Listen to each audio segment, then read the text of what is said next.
তো চলো পরবর্তী আরো একটা ম্যাথ সমাধান করা যাক।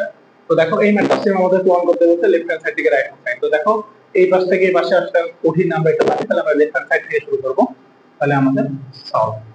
তাহলে দেখো আমাদের লেফট হ্যান্ড সাইডে কি আছে, tan 45 plus theta by 2 plus tan 45 minus theta by 2। তো দেখো এই ম্যাথটা তুমি চাইলে ওই আগের ম্যাথের মতো এটা সমান x y ধরে করতে পারো, যেটা আমি থিটা বাই করছিলাম। তো আমরা এই ম্যাথটা এরকম ভাবে করার চেষ্টা করব।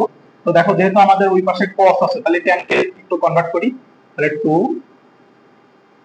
45 plus theta by 2 cos 45 plus theta by 2 plus এখানে কি থাকে বলতো, মানে ভাঙলে কি হয়, sin 45 মাইনাস থিটা বাই 2 আর cos 45 মাইনাস থিটা বাই 2। এখন দেখো এটাকে যদি আমরা একটু কি করি বলতো, এটাকে আমরা যদি এখন দেখো সরি আমার এখানে মাঝে প্লাস নেই সমানে, তাহলে দেখো এটাকে যদি আমরা একটু এরকম করে লিখি, তাহলে দেখো একবার এরকম ভাবে লেখা যায়। তো দেখো এই টাইপের ম্যাথে আমাদের এরকম ভাবে কোনো কি মানে সূত্র পড়ে। দেখো আমরা যদি কোনো ভাবে যদি উপর নিচে 2 দ্বারা ইয়ে করি, তাহলে দেখো এখানে আমাদের একটা সূত্র পড়তেছে না। দেখো উপরে হচ্ছে sin c plus d by 2 sin c minus d by 2। তো দেখো এই টাইপের একটা সূত্র কিন্তু পড়ে যাচ্ছে। তো দেখো এটা sin sin এ কার সূত্র বলতো, cos এর সূত্র। দেখো তাহলে cos c minus cos d, সেক্ষেত্রে 2 sin c plus d by 2 sin d minus c by 2। কারণ এই যে সূত্রটা একটু ঝামেলা আছে, তোমাদের ওই টাইমে বলছিলাম। দেখো প্রথমে থাকে d, তারপরে থাকে কি c। দেখো এইটাই হচ্ছে এইটা d, এটা কি বলতো c। তাহলে তখন আমি যখন দেখবো, তাহলে এখন আমি কি লিখবো,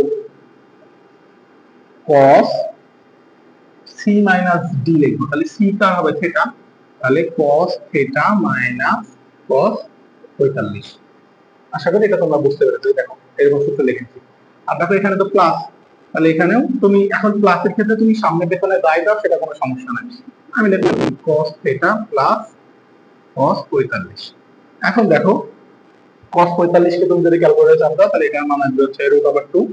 তাহলে এখানে আমার কি থাকে, cos theta minus 1/√2 cos theta plus 1/√2। এখন তুমি যে লসাগু করো, তাহলে উপর নিচে √2 কাটা যায়, তাহলে √3 cos theta minus 1 sorry √2 cos theta minus 1 √2 cos theta plus 1। দেখো এটাই আমাদের রাইট হ্যান্ড সাইড, এটা আমাদের প্রমাণ করতে বলছে, এটা আমাদের কি proof। আশা করি এই ম্যাথটা তোমরা বুঝতে পেরেছো। চলো পরবর্তী ম্যাথ শুরু করা যাক। তো দেখো এই অধ্যায়ের পরবর্তী ম্যাথ শুরু করা যাক। বলছে যদি এটা খুবই ইম্পর্টেন্ট ম্যাথ, ছোট ম্যাথ কিন্তু খুবই ইম্পর্টেন্ট। যদি sin a plus cos a সমান sin b plus cos b হয়, তবে দেখা যাবে a প্লাস b সমান π/2। তো দেখো এখান থেকে তো sin তো জানা সম্ভব না, তাহলে এই ম্যাথটা আমরা কি করব, গিভেন ডাটা থেকে শুরু করব। চলো গিভেন ডাটা থেকে শুরু করা যাক। তাহলে গিভেনে দেওয়া আছে sin a plus cos a sin b plus cos b। এখন দেখো আমরা তো এখানে এরকম কোনো সূত্র ফেলতে পারি না, তাহলে এই cos কে পাশে পাঠাতে sin কে এই পাশে নিয়ে আসি।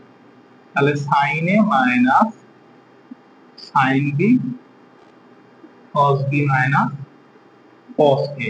এখন দেখো এটা কার সূত্র বলছে, sin c প্লাস b সূত্র বলছে, sin c minus sin d সূত্র বলছে না, 2 cos c plus d by 2 sin c minus d by 2। আর এখানে কার সূত্র বলছে, cos c minus cos d, তাহলে 2 cos এটা c এটা d, তাহলে 2 cos c plus d by 2 cos d minus c by 2 a minus b by 2। এখন দেখো তাহলে এই 2 কাটা যায়, আবার দেখো এই cos a b এটা কাটা যায়। এখন এটা যদি এই পাশে নিয়ে আসো, তাহলে কি হয় বলতো, tan a plus b by 2 equal to কি 1, তাই কিনা? এখানে সবাই কনফিউশনে যায়, এইগুলো এই পাশে আনলে হয়তো 0 হয়ে যায়। আসলে প্লাসের কাটাকাটিতে এগুলো 0 হয়, এরকম ভাবে কোনো সময় 0 হয় না। হ্যাঁ, তো দেখো তাহলে এটা হচ্ছে তুমি যদি এই tan এই পাশে নিলে, তাহলে tan ইনভার্স, তাহলে a প্লাস b বাই 2 আর tan ইনভার্স 1 মানে কি 45 মানে পাই বাই 4। তাহলে এটা দ্বারা কি কাটলে 2, তাহলে এখান থেকে কি লেখা যায় a প্লাস b বাই 2। তাহলে এটা আমাদের কি করতে বলছে, দেখাইতে বলছে। তো দেখো এই ম্যাথটা খুবই ছোট ম্যাথ এবং ডুয়েটে বেশিরভাগ জন্য খুবই ইম্পর্টেন্ট ম্যাথ। তো আশা করি এই ম্যাথগুলো তোমরা বুঝতে পেরেছো।